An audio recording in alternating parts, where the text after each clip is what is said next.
Bienvenue dans cette actu de 12h30 sur Géopolitique Profonde. 12h30 pratiquement pétante, n'en déplaise à Monsieur JL qui me demande de rester serein et heureux. Car en effet, le temps file, ça c'est le moins qu'on puisse dire. Et maintenant, je dois dire que passé un certain âge, il file encore plus vite, si vous voulez tout savoir. Bonjour Signe des temps, bonjour Sylvain D, bonjour à tous.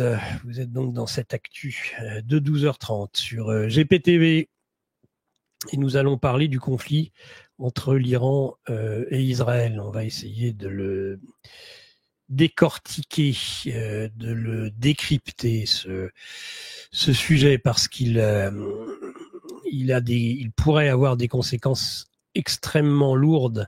Bonjour Xavier Thor. À Pelote de Laine, à Rodolphe Leray, à Sylvain D. Bonjour à tous. Donc oui, les conséquences pourraient être lourdes. On n'est qu'au début de ce conflit. On ne voit pas, quand on connaît Netanyahou, on voit bien qu'il ne s'arrêtera pas. Il ne s'arrêtera pas en si bon chemin selon lui. Et s'il veut réellement aller jusqu'au bout de sa logique, il veut mettre à bas le régime des Mollahs, sur lequel je n'ai pas à faire d'analyse particulière en matière de géopolitique. La géopolitique n'est pas censée être une affaire d'opinion, mais une question d'analyse. Et l'analyse, on la voit bien, on la voit à l'heure aujourd'hui, c'est que finalement, Netanyahou, Israël, ont inventé, ou pas inventé, mais en tout cas poursuivent la logique de la guerre sans fin. C'était le titre de l'émission de Radio Courtoisie samedi matin, où j'avais la chance de recevoir Idriss Aberkan et François Martin, et Lara Stam aussi, qui certes est mon assistante, mais aussi une des duettistes des échanges, une des personnes qui participent au débat. Et donc, oui, la guerre sans fin. La guerre sans fin, c'est quoi ? C'est pas une guerre sans fin, c'est la guerre, c'est un concept. C'est le concept justement de la guerre préventive. C'est la guerre qui a lieu avant toute chose. C'est-à-dire que, non, il y a guerre préventive, c'est horrible. Je suis désolé pour l'ami qui a développé ce concept, qui est un collègue qui travaille et qui est souvent invité sur GPTV, mais c'est le pire des concepts. Parce que ça veut dire quoi en fait, guerre préventive ? J'y ai réfléchi encore entre la matinale et 12h30. Bah la guerre préventive, ce qui est préventif à la guerre, c'est la diplomatie.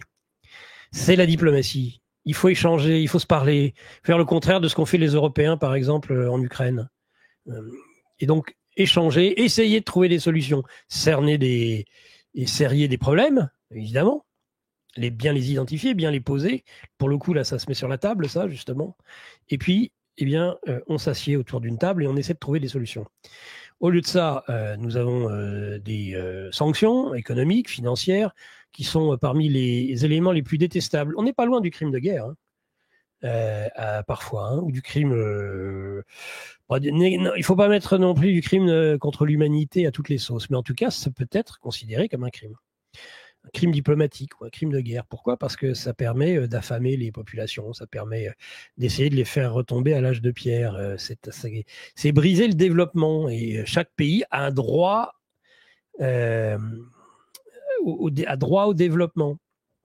Donc ces sanctions, et ça c'est une spécificité de l'Occident. On rappelle que les BRICS, à Kazan, ont traité de ce sujet, et ont traité de ce sujet à juste titre en expliquant que selon eux, parmi les manières les plus détestables de l'Occident mondialiste, du monde unipolaire qu'il cherche à imposer, le nouvel ordre mondial, et bien dans ce nouvel ordre mondial, justement, le cœur du nouvel ordre mondial, c'est la sanction économique. On sanctionne, on affame. C'est ce qui s'est passé avec la Syrie de façon ignoble. C'est ce qu'ils font aussi avec l'Iran. C'est ce qu'ils cherchent à faire, mais avec beaucoup moins de succès, avec la Russie, et heureusement. Mais en tout cas, c'est ça déjà, c'est du préventif qui n'en est pas, parce que c'est déjà un acte de guerre. Faire un blocus sur un pays, lui soumettre, et infliger en plus aux autres pays qui voudraient commercer les mêmes sanctions. C'est-à-dire que certains prétendent que les sanctions qu'ils infligent doivent être suivies par l'ensemble de la planète. Regardez l'Instagram, qui propose de punir ceux qui ne respectent pas les sanctions occidentales contre la Russie. Bon, bah ça, c'est vraiment du néoconservatisme dans toute sa splendeur. Et c'est évidemment odieux, mais l'est plus encore là, le concept de guerre préventive qui est une pure folie, puisque ça fait de la guerre un élément à part entière. C'est l'en-soi, c'est la théorie de l'en-soi de Kant appliquée à la guerre. C'est-à-dire la guerre est un moyen et une fin. Et une fin. Et c'est exactement ce que fait Israël, qui est on parle de pays au seuil, du seuil. Alors le pays du seuil, c'est sur l'arme atomique. Mais j'ai envie de dire que, c'est-à-dire acquérir ou non l'arme atomique. J'ai envie de dire que le pays du seuil en matière de paix, c'est l'exemple d'Israël. Israël est en guerre, ne cesse d'être en guerre. Et pour cause, puisqu'ils n'ont pas de frontières définie une bonne fois pour toutes.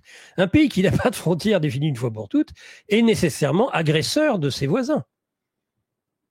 C'est la règle, et de la région. Puisque, en fait, on ne sait pas quelles sont ses limites. Ils ne le disent même pas, comme ils ne prétendent, comme ils n'ont jamais annoncé avoir l'arme nucléaire. Hein, on rappelle que l'agence sur le nucléaire, et d'ailleurs, n'a pas beaucoup de curiosité, puisqu'ils n'ont jamais reconnu et déclaré avoir l'arme nucléaire, alors qu'on sait qu'ils ont plusieurs dizaines d'ogives nucléaires, les Israéliens. Donc c'est faux. C'est un mensonge. C'est un mensonge que de dire, ou en tout cas, c'est un mensonge par omission. Or, tout pays, respectant le droit international public, tout pays, je dis bien tout pays, doit respecter les règles. Elles s'appliquent à tous. Ben non. C'est comme les règles de l'ONU, c'est comme les règles internationales. Le droit international public, ça applique. Alors, il faut une exception. Vous allez me dire, il faut toujours l'exception qui confirme la règle. Eh bien, l'exception, c'est Israël. C'est l'exception qui confirme la règle par rapport au droit international et par rapport à une paix relative, très relative, dans le monde. D'ailleurs, les pires guerres, les pires massacres sont toujours occasionnés par des gens qui ne respectent pas non seulement le droit international public, mais en plus s'en vantent presque. Voilà. On va voir les menaces, les dernières menaces, quand par exemple Israël se propose de brûler Téhéran. Bon. Ben, ça c'est typique. Voilà. Qu'est-ce que je voulais vous dire ? Eh bien, avant de développer ce sujet, je rappelle, géopolitique profonde, c'est le mai 2025. Ça, c'était celui que j'ai entre les mains. Évidemment, nous sommes en juin. Donc en juin, je vais le recevoir bientôt. Je suppose que tous ceux qui sont abonnés l'ont déjà reçu.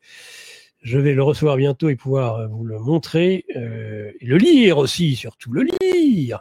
Je veux lire, entre autres, évidemment, le dernier article de Sylvain Ferreira en géostratégie. Il y a toujours de la macroéconomie, du placement, mondialisme, technosciences et un hommage au général Dominique de Lavarde au mois de juin. Une semaine de gratuité, venez nous rejoindre.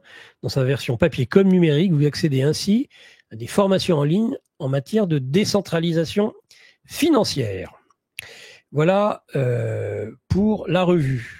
Les produits dérivés, bien sûr, même si ce sujet ne le concerne pas directement, ni même indirectement, quoique en mouche du coche, si un petit peu, hein, c'est la mouche du coche de tous les conflits, de tous les éléments de violence. Il est là, il est aujourd'hui, Macron, dans cette situation d'attiser les conflits les uns après les autres.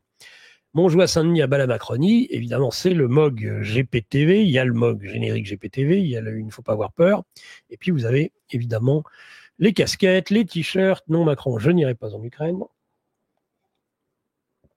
Et je n'irai pas non plus défendre Israël. Voilà.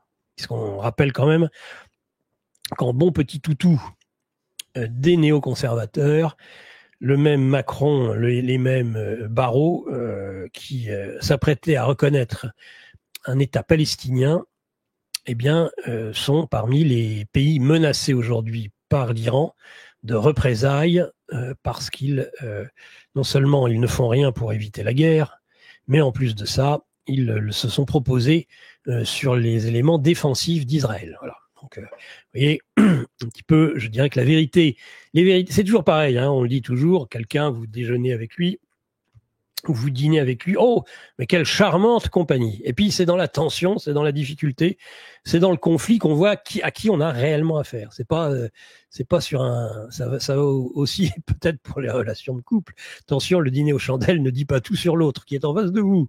Donc il faut, voilà, on découvre petit à petit les gens. Et là, en l'occurrence, on reconnaît Macron l'américain, Barrot l'américain, et américains au sens de l'ex-équipe Biden, dans leur réflexe atavique, leur réflexe profond d'alignement, bien sûr, sur l'Amérique, de l'État profond américain, sur Israël. Et là, on a c'est toujours pareil, c'est toujours dans ces moments-là, dans ces moments de tension, bien que les masques tombent. Et le masque tombe aussi, tout ça, il amuse la galerie sur un plan purement électoral, Macron, pour la Palestine, parce qu'il a besoin, ou son camp a besoin, pour gagner des élections demain, de mordre sur au moins une partie de la gauche. Et évidemment, c'est à gauche qu'on retrouve en général les plus solides soutiens à Israël, que dis-je. Oh, il y en a. Vous en avez aussi au Parti socialiste, indéniablement. Mais en tout cas, s'il veut limiter l'hémorragie à gauche avec Mélenchon et la bande des LFistes, eh bien, c'est un moyen de concurrencer, en fait, tout simplement. C'est pour ça qu'il défend cette thèse. D'ailleurs, à mon avis, il le sait. C'est comme quand il va au Liban, c'est comme quand il va partout dans le monde, comme il va aux Comores. Eh bien, c'est pareil. C'est-à-dire qu'il n'y va pas avec l'espoir comme avec le Liban, en disant qu'il allait sauver le Liban et en refaire cette Suisse proche-orientale. Il ne croit pas un mot de ce qu'il raconte. Ça, c'est du flanc. Il y va pour essayer de s'y faire applaudir. Il faut dire qu'en France, c'est plus et comme dans sa vie de couple, comme en France, c'est plutôt la tarte qui l'attend, tatin ou aux nouilles. Donc il la claque, au sens, la claque comme ça, il va la chercher là où il peut. Alors il est allé au Groenland, là, semble-t-il. Il a reçu un accueil chaleureux selon les médias larbins et autres porte-coton.